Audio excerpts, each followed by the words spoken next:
কালারটা কত সুন্দর হয়েছে। রুই মাছের পোনা দিয়ে মাছের ঝাল করব। নুন হলুদ দিয়ে মেখে নেব। হলুদ গুঁড়ো, নুন, মাছ ভেজে নেব।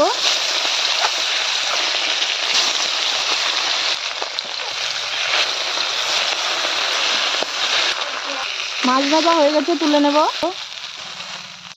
এবার ধুয়ে রাখা আলু ভেজে নেব। অল্প হলুদ গুঁড়ো দিয়ে দেবো, নুন দিয়ে দেবো। আলু ভাজা হয়ে গেছে, তুলে নেব।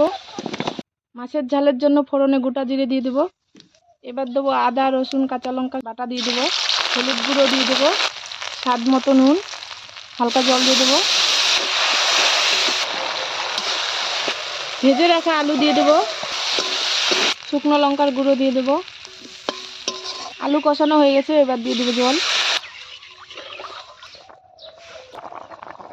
আলু সিদ্ধ হয়ে গেছে, ঝোল ভালো করে ফুটে গেছে, এবার মাছ দিয়ে দেবো। জিরে বাটা দিয়ে দেবো।